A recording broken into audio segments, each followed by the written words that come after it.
అవునమ్మా. సమయం తీసుకోండి. ఓకేనండి.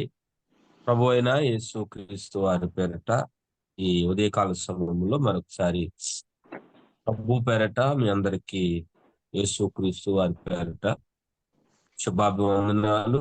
అలాగే డైరెక్టర్ బాబు గారికి, సంజయ్ గారికి, ఇంకా ఉన్నటువంటి ప్రియ మరి జూమ్ లో ఉన్న వారందరికీ మరొకసారి వందనాలు తెలియపరుస్తూ ఉన్నాను.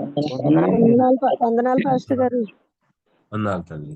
వందనాలు. ఈ పూట మరి పేతురు గారి గురించి ఒక చిన్న మాట మన హృదయాలలో వారి గురించి మనం ఆలోచించేద్దాము.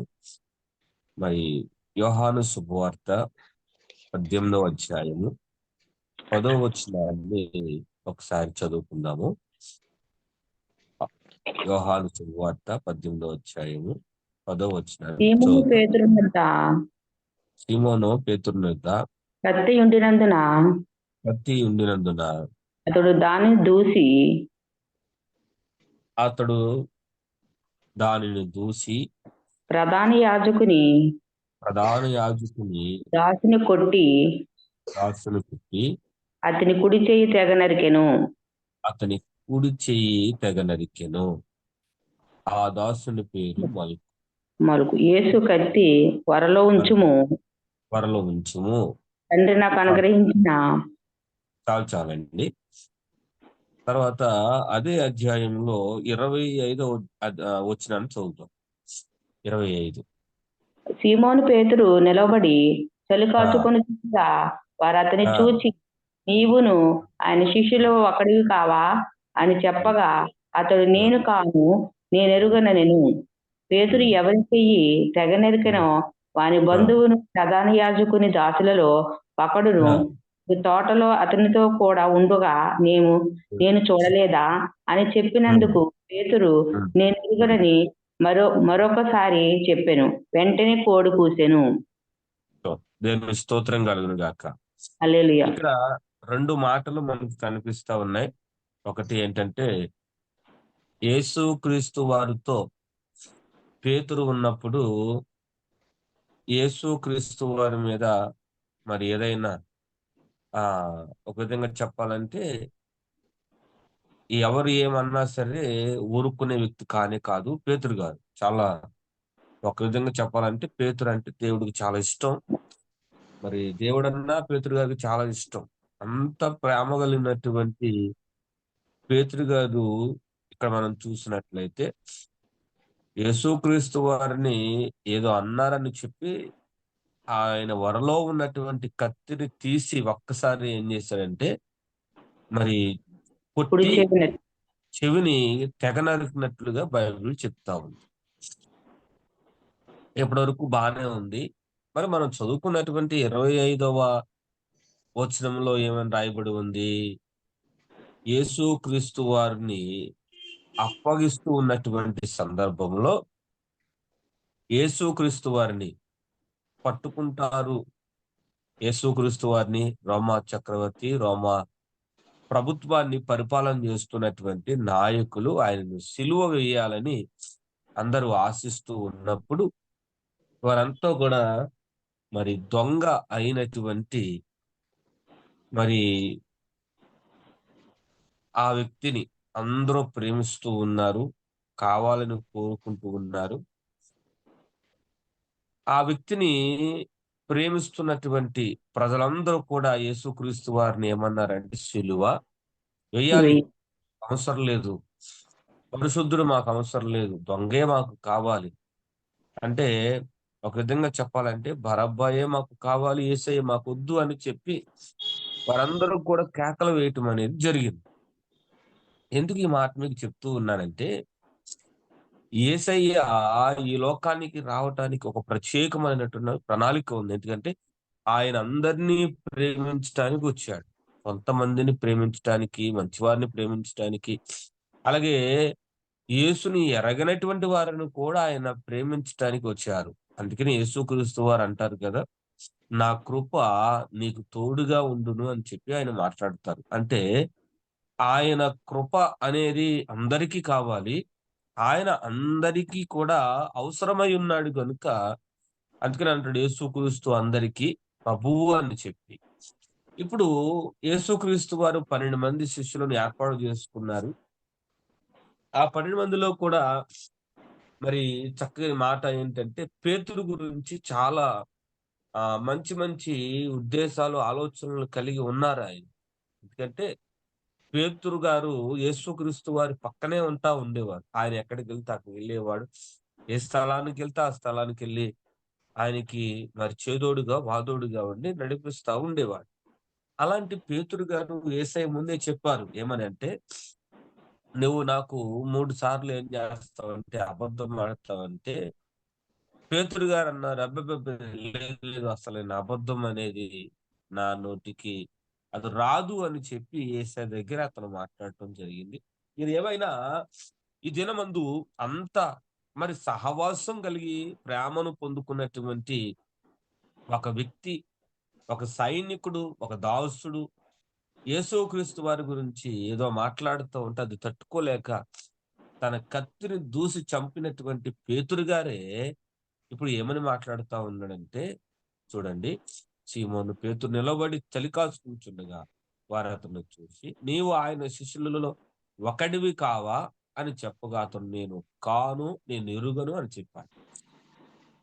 చూడండి, ఏ వ్యక్తి అయితే యేసయ్యతో ఉన్నారో, ఏ వ్యక్తి అయితే యేసయ్యతో కలిసి నడిచారో, ఏ వ్యక్తి అయితే యేసయ్యతో కలిసి సువార్తను ప్రకటించారో, ఏ వ్యక్తి అయితే యేసయ్యతో కాలినడకన నడిచారో, ప్రధానుడైనటువంటి శిష్యుల్లో ప్రధానుడైనటువంటి పేతురు గారే యేసుక్రీస్తు వారు ఎవరో నేను ఎరుగను, అసలు నాకు తెలీదు అనేటువంటి మాట మనకి వినపడతా ఉంది. చాలా బాధాకరం కదండి. ఏది ఏమైనా సరే తెలీదు అని చెప్పి అనేసాడు. కానీ అందులో ఒకతను మాట్లాడుతా ఉన్నాడు. ఆ వ్యక్తి ఏంటో ఆ విధానాలు కూడా రాయబడ్డాయి. ఏంటి అంటే మనం చదువుకున్నటువంటి మాటలోనే రాయబడి ఉంది. ఏంటి అంటే పేతురు ఎవని చెవి తెగ నరికెనో వాని బంధువు ప్రధాన యాజకుని దాసులలో ఒకడును నీవు తోటలో అతనితో కూడా ఉండగా నేను చూడలేదా అని అన్నాడు.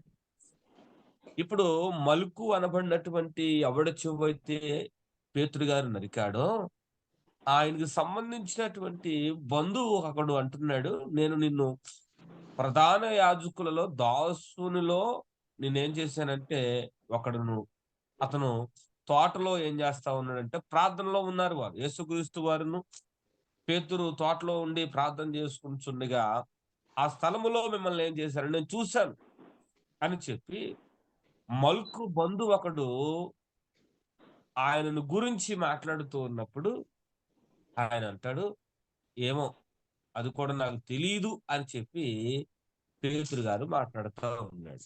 దేవునికి స్తోత్రం కలుగును గాక. ఈరోజు హల్లెలూయా. యేసుక్రీస్తు వారిని చిన్న మాట అంటేనే తట్టుకోలేనటువంటి పేతురు గారు తన దగ్గర ఉన్నటువంటి కత్తిని దూసి చెవి నరికినటువంటి పేతురు గారే ఇప్పుడు ఏమంటున్నాడంటే అసలు యేసయ్య ఏంటో ఎవరు నాకు తెలియదు. ఈ రోజు కూడా చాలా మంది విశ్వాసులు కూడా ఇలాగే ఉన్నారండి. దేవుడు దీవించిన తరువాత, దేవుడు ఆశీర్వదించిన తరువాత, దేవుడు కష్టాల్లోంచి, ఇబ్బందుల్లో నుంచి, వారి వారి పరిస్థితుల్లోంచి దేవుడు నడిపించిన తరువాత, దేవుడు ఆటంకాల నుంచి విడిపించిన తరువాత, బాగా దీవించబడిన తరువాత, ఏవండి వారి అనేక మందికి వారు ఏవండి దీవెనకరంగా ఉండగా దేవుడు చేసినటువంటి ఉపకారములను, మేలును మర్చిపోయేవారు చాలా మంది ఉంటా ఉన్నారు. ఈ పగలు లేకపోతే ఈ తెల్లవారుజామున దేవుడు మనతో మాట్లాడుతున్నటువంటి మాట ఏంటంటే, మనము ప్రారంభపు దినాలలో దేవుణ్ణి ఏ విధంగా అయితే అంటిపట్టుకొని ఉన్నామో, చివరి వరకు కూడా ఏం చేయాలంటే, అలాగే ఉంటున్నప్పుడు దేవుడు మన పట్ల ఒక ప్రత్యేకమైనటువంటి ప్రణాళిక కలిగి ఉన్నాడు. ఆ ప్రణాళిక ఎవరు నెరవేరుస్తారంటే, ఎవరైతే విశ్వాసముతో ఆయన ముందు నడవడానికి ఇష్టపడతారో, ఎవరైతే ఆయనను చూస్తూ నడుస్తారో, వారి జీవితంలో ప్రభు ఉన్నతమైనటువంటి కార్యాలు చేస్తాడు. పేతురు చిన్న విషయమే తట్టుకోలేగినటువంటి ఆ వ్యక్తిని చూసి యేసయ్య అనుకున్నాడు. చాలా సంతోషించాడు. ఏంటంటే నా కోసం మాట కూడా పడకోకుండా నన్ను కాసుకునే వారు ఉన్నారు అని చెప్పి యేసయ్య చాలా సంతోషించాడు. కానీ అదే వ్యక్తి యేసయ్య గురించి ఏమంటున్నాడంటే, అసలు నేను ఆయనతో లేను, ఆయన ఎవరో నాకు తెలీదు, అసలు ఆయన నేను ఎరుగును అని చెప్పినప్పుడు యేసయ్య చాలా బాధపడి ఉంటాడు. ఆయన చాలా ఏడ్చుంటాడు, ఆయన కుమిలిపోయి ఉంటాడు, బాధపడి ఉంటాడు. ఎందుకని అంటే శిష్యులను యేసయ్య చాలా మంచిగా ప్రేమించాడండి. పేతుర్ని మరీ ఎక్కువగా ప్రేమించాడు దేవుడు. ఒక సమయంలో యేసయ్య నీళ్ల మీద నడుస్తున్నప్పుడు పేతురు గారికి కూడా నీళ్ల మీద నడవాలని ఆలోచన వచ్చి ఆయన సైగ చేస్తా ఉన్నాడు. యేసయ్యకి అర్థమైంది ఏంటంటే ఆయన నీళ్ల మీద నడిచేటట్టే ఆలోచనలో ఉన్నాడని. యేసయ్య అన్నాడు, నడుస్తావంటే ఓకే అన్నాడు. యేసయ్య ఏం చెప్పాడు, విశ్వాసంతో నడమని చెప్పాడు. చక్కగా నడుస్తా ఉన్నాడు. కాస్త నడిచేసరికి విశ్వాసం కాస్త ఏమైందంటే లోపించింది. విశ్వాసం లోపించడం ద్వారా కాస్తంత ఏం చేయబోతున్నాడంటే మునిగిపోతా ఉన్నాడు. అప్పుడేమవుతుందంటే బాధ కలుగుతుందండి. అయ్యా రక్షించు రక్షించు రక్షించు అని అడుగుతా ఉన్నాడు. మరి అలాంటి ఇష్టమైనటువంటి ఆ పేతురు గారే ఇప్పుడు యేసు గురించి ఏమంటున్నాడంటే, నాకు తెలియదయ్యా, మీరెవరో నాకు తెలియదు. అరే లేదు లేదు, నేను చూశానయ్యా, మిమ్మల్ని తోటలో నేను చూశాను, మీరు ప్రార్థన చేస్తున్నప్పుడు నేను చూశాను, మీరు వాక్యం చెప్తున్నప్పుడు నేను చూశాను, వాక్యాన్ని బోధిస్తున్నప్పుడు చూశాను అని చెప్పి మలుకు అనబడినటువంటి స్నేహితుడు, బంధువు ఒకడు పేతురు నేను చూశాను అని చెప్పి స్వయంగా చెప్తా ఉంటే పేతురు గారు అంటున్నాడు, అసలు ఆయన ఎవరు నేను ఎరుగును అసలు అని చెప్పి ఆయన మొహమాటముతో ముందుకెళ్ళిపోయినట్లుగా బైబిల్ చెప్తా ఉంది. ఈరోజు దేవుని యొక్క వాక్యం ఉంటున్నటువంటి ప్రభువునందు దేవుని బిడ్డలారా, ఈరోజు అన్ని బాగున్నప్పుడు మనం దేవుణ్ణి ఆరాధించటం కాదు, ఏవి బాగాలేనప్పుడు, పరిస్థితులు అనుకూలం లేనప్పటికీ కూడా మనం ఏం చేయాలంటే ప్రభువుని అంట పెట్టుకుని ఉండాలి. అన్ని బాగున్నప్పుడు యేసుక్రీస్తుతో ఉన్నటువంటి పేతురు ఆయన నిర్మోహముగా, పరిస్థితులు బాగోలేనప్పుడు కూడా ఆయనతో కలిసి ఉంటే చాలా బాగుండేది. కానీ అన్ని బాగున్నప్పుడు ఉన్నారు, పరిస్థితులు తారుమారుగా ఉన్నప్పుడు, పరిస్థితులు మారిపోయినప్పుడు, ఇబ్బందులు వచ్చినప్పుడు, కష్టం వచ్చినప్పుడు, వేదన కలుగుతున్నప్పుడు, శోధన కలుగుతున్నప్పుడు అందరూ విడిచి ఏం చేశారంటే వెళ్ళిపోయారు. యేసయ్య ఒక్కడే ఒంటరిగా ఉన్నాడు. అయినా సరే ఆయన ఏ విషయంలో అధైర్యపడలేదు.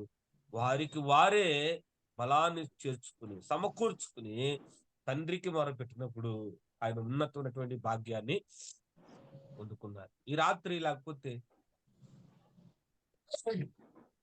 ఈ తెల్లవారుజామున క్షమించాలి, ఈ తెల్లవారుజామున దేవుని మీద ఆనుకున్నటువంటి మనము కూడా యేసుతో కలిసి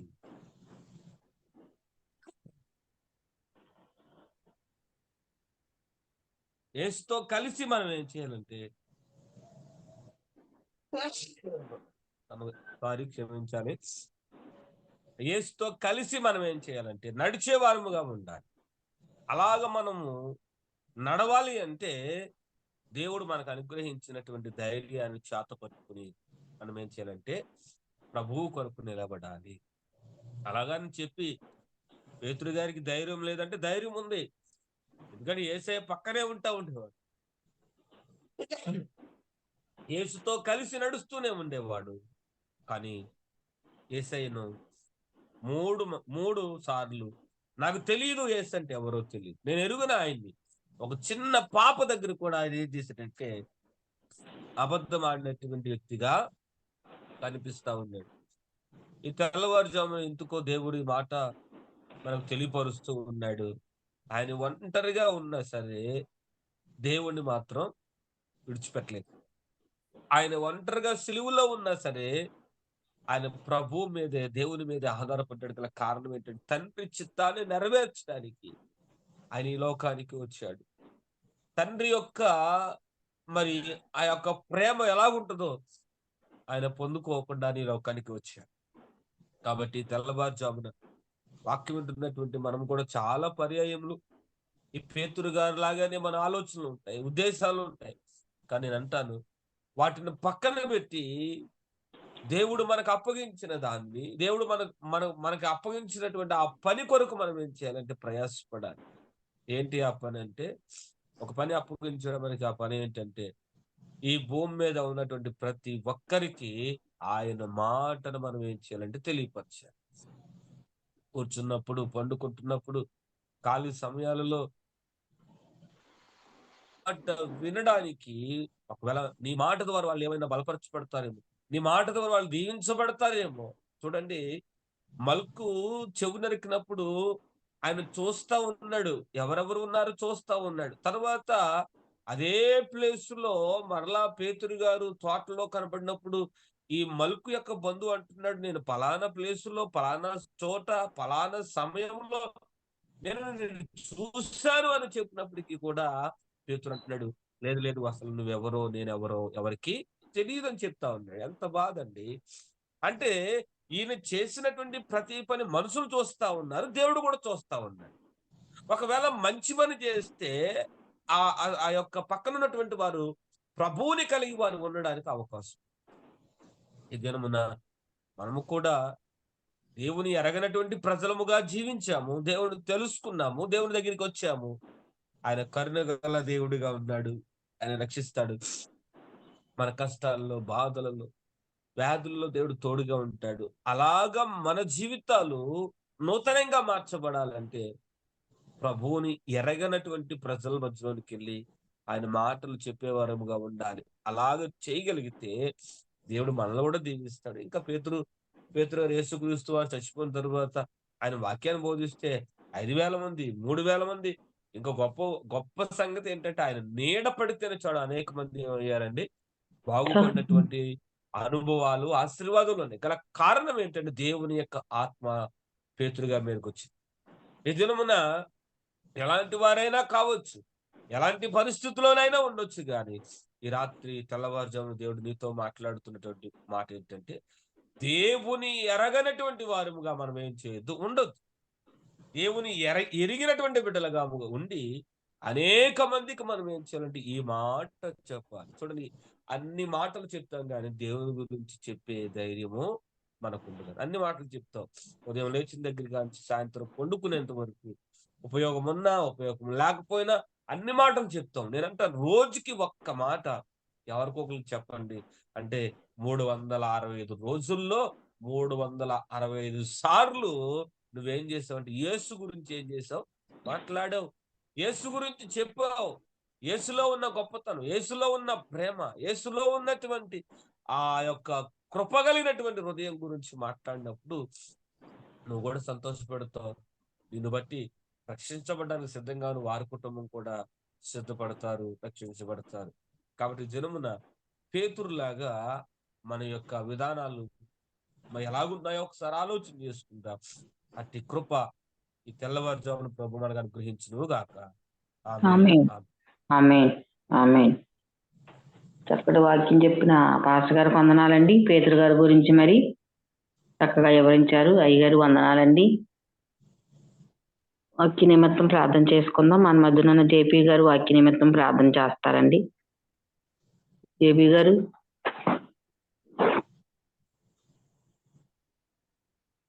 జేపీ గారు వాక్య నిమిత్తం ప్రార్థన చేయండి అయ్యా బ్రదర్ గారు. మా తండ్రి, మా ప్రభువా, మీ కృపను బట్టి వందనాలు ఆయన. ఈ ఉదయకాల సమయంలో మా ప్రభువా మీ సన్నిధిలో చేరి మా తండ్రి మిమ్మల్ని స్తుతించడానికి, మిమ్మల్ని గణపరచడానికి, మా ప్రభువా మీ వాక్యాన్ని ధ్యానించడానికి మా తండ్రి మీరు మాకు ఇచ్చినటువంటి శ్రేష్టమైన ఆ సమయాన్ని బట్టి వందనాలు ఆయన. మా ప్రభు అనేక సార్లు మిమ్మల్ని హత్తుకొని జీవించేటువంటి మేము నాయన కొన్నిసార్లు మీ నుండి మా ప్రభు దూరం అవుతున్నప్పుడు మా ప్రభువా మేము ప్రేమించామని కాదు నాయన, మీరే మమ్మల్ని ప్రేమించి మా ప్రభువా లోకానికి మీ ప్రియకుమారుడైన యేసు క్రీస్తు ప్రభువాన్ని అనుగ్రహించినందుకు వందనాలు తండ్రి. వందనాలు స్తుతులు స్తోత్రాలు నాయన. ఆయనలో మా ప్రభు పరిపూర్ణంగా జీవించడానికి మీరు మాకు ఈ లోకంలో అనుగ్రహించినటువంటి కృపను బట్టి, ప్రేమను బట్టి వందనాలు నాయన. మా తండ్రి ఆయన మా ప్రభు సిలువలో మరణించేంతగా మా ప్రభు మా కొరకు సజీవంగా సమర్పించుకున్నటువంటి విధానాన్ని బట్టి వందనాలు తండ్రి.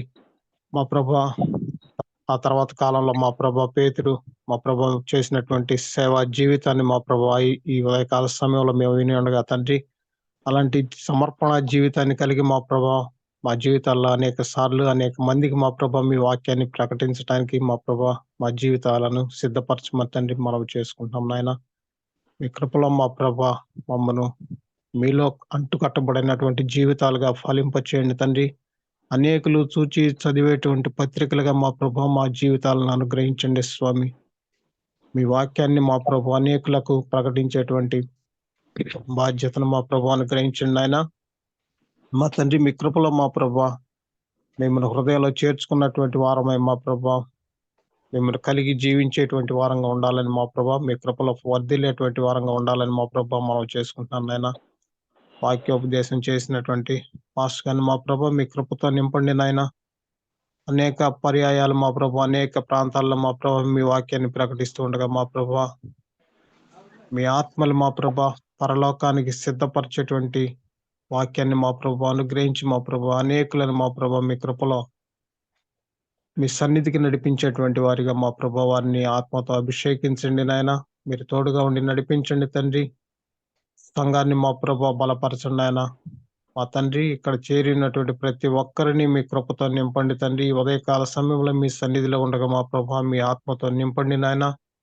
ప్రతి ఒక్కరిని మా ప్రభా మీరు జ్ఞాపకం చేసుకొని మా ప్రభా వారిని వారి కుటుంబాలను మా ప్రభా మీ కృపతో నింపండి.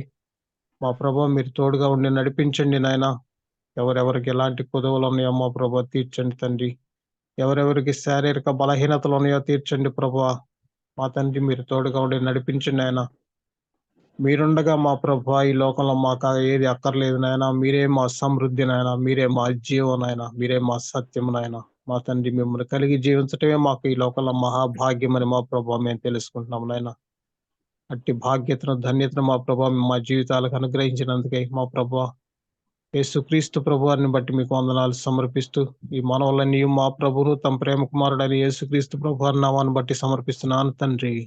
ఆమేన్. ఆమేన్. ఆమేన్. ఆమేన్. స్తోత్రం. ప్రార్థన చేసిన జయపి గారికి వందనాలండి. పాదములు పట్టుకుని నాయన బ్రతిమలాడుతా ఉన్నాము. ఎందుకంటే ప్రభువా మా జీవితంలో ఎన్నో ఎత్తుపల్లాలు, ఎన్నో ఇబ్బందులు, ఇరుకులు ఉంటున్నప్పటికీ మమ్మల్ని నడిపిస్తా ఉన్నారు, బలపరుస్తూ ఉన్నారు. వందనాలు, స్తోత్రాలు. మరి కొంతమంది బిడ్డలు ఈ ఉదయకాల సమయంలో ప్రార్థన అవసరం తెలియపరిచి ఉన్నారు. మొదటిగా నాయన ప్రభువా సరోజిని గారి మీ చేతులకు అప్పగిస్తూనో నీ కుమార్తెకి మంచి ఆరోగ్యం, బలం, శక్తినివ్వండి. నీ అధికారం కలిగినటువంటి నీ నామం కిందకు వస్తూ ఉన్నావు. బిడ్డను స్వస్థపరచండి. బిడకున్నటువంటి ప్రతి అవసరత అక్కడికి తీర్చండి. మీరే సమస్త ఘనత, మహిమ, ప్రభావములు ఆ బిడ్డకు మీరు అందించుకుని అడుగుతూ ఉన్నాం. సంతోష్ గారిని కూడా దీవించండి, బలపరచండి. వారికున్న అవసరతలు ఎరిగిన వాడిగా ఉన్నారు. ప్రతి కష్టాన్ని చూచేవారిగా ఉన్నారు కనుక వారి అవసరతలు అక్కడతో తీర్చండి. హైమావతి గారి వ్యాపారంలో దీవించండి, బలపరచండి. వారు చేస్తున్న ప్రతి వ్యాపారంలో వారికి తోడుగా ఉన్న ప్రతి నష్టాన్ని నాయన దూరము చేసి నాయన ఆశీర్వాదంతో నింపండి. నష్టము కలిగిన అయా తండ్రి మీరు ఆశీర్వదించగలిగినటువంటి దేవుడిగా ఉన్నారు కనుక దీవించండి, బలపరచండి, సహాయం చేయండి. వరలక్ష్మి గారికి ఇచ్చినటువంటి వారి మనడు నేను వివాహం కొరకు ప్రార్థిస్తూ ఉన్నాం. దీవించండి. వారికి ఉన్న ప్రతి విధమైనటువంటి నాయన సాతాను వాడి గలిబిలి ఆలోచనలన్నీ కూడా దూరపరచండి నాయన. నీ కుటుంబంతో కలిసి వారు ఆనందిస్తూ ఉండగా వారికి ఉన్న ప్రతి లోటుని తీర్చుకొని అడుగుతూ ఉన్నాం. సహాయం చేయండి, మేలుతో నింపండి. మెట్టుకు ఇంకా సంజయ్ గారిని, ఇంకా జూమ్లో ఉన్నటువంటి ప్రభావ్ గారిని, ఇంకా మురళి గారిని, ఇంకా నాయన ఉన్నటువంటి నాయన జేపీ గారిని, ఇంకా ఉన్నటువంటి వారందరినీ పేరు పేరున దీవించండి. ఎందుకంటే మేమందరము కలిసి ఇటు రీతిగా ఈ పునరుద్ధాన దినమున మిమ్ములను గనపరచడానికి, కేవలము మిమ్మల్ని స్తుతించడానికి, మహిమపరచడానికి ఇచ్చినటువంటి కృప కొరకై మేము నిన్ను మనసారా స్తుతిస్తూ ఉన్నాం. ఇంకా నన్ను ఈ విధమైనటువంటి నాయన కాన్ఫరెన్స్ లో, ఇంకా నాయన జూమ్ లో ఇంకా మరింతగా మిమ్మల్ని స్తుతించాలి, మహిమపరచాలి. ఆరోగ్యవంతులుగా మీరు నడిపించి, బలపరిచి, సహాయం చేసి కృప చూపించడం యేసయ్య నామం పేరట బ్రతిమలాడి వేడుకుంటున్నాము తండ్రి. ఆమేన్. ఆమేన్. ఆమేన్. ఆశీర్వాదం ఇవ్వండి అయ్య గారు. మన తండ్రి అయినటువంటి దేవాది దేవుని ప్రేమ, కుమారుని యేసుక్రీస్తు వారి కృప, పరిశుద్ధాత్మ యొక్క అన్యోన్య సహవాసం సన్నిధి ఇప్పుడు వచ్చిన మనకు ఈ జూమ్ కాల్స్ లో ఉన్న ప్రతి ఒక్కరికి వారి కుటుంబానికి సదాకాలము తోడైండి నడిపించబడుదురుగాక, ఆమేన్ దీవించబడుదురుగాక, ఆశీర్వదించబడుదురుగాక, అభివృద్ధిలోనికి నడిపించబడుదుముగాక. ఆమేన్. ఆమేన్. ఆమేన్. ఓకేనండి మీ అందరికీ వందనాలండి. పాస్టర్ గారు వందనాలు. అందరికీ వందనాలండి. అందరికీ వందనాలు వందనాలు. పాస్టర్ గారు. వందనాలండి. వందనాలు సార్.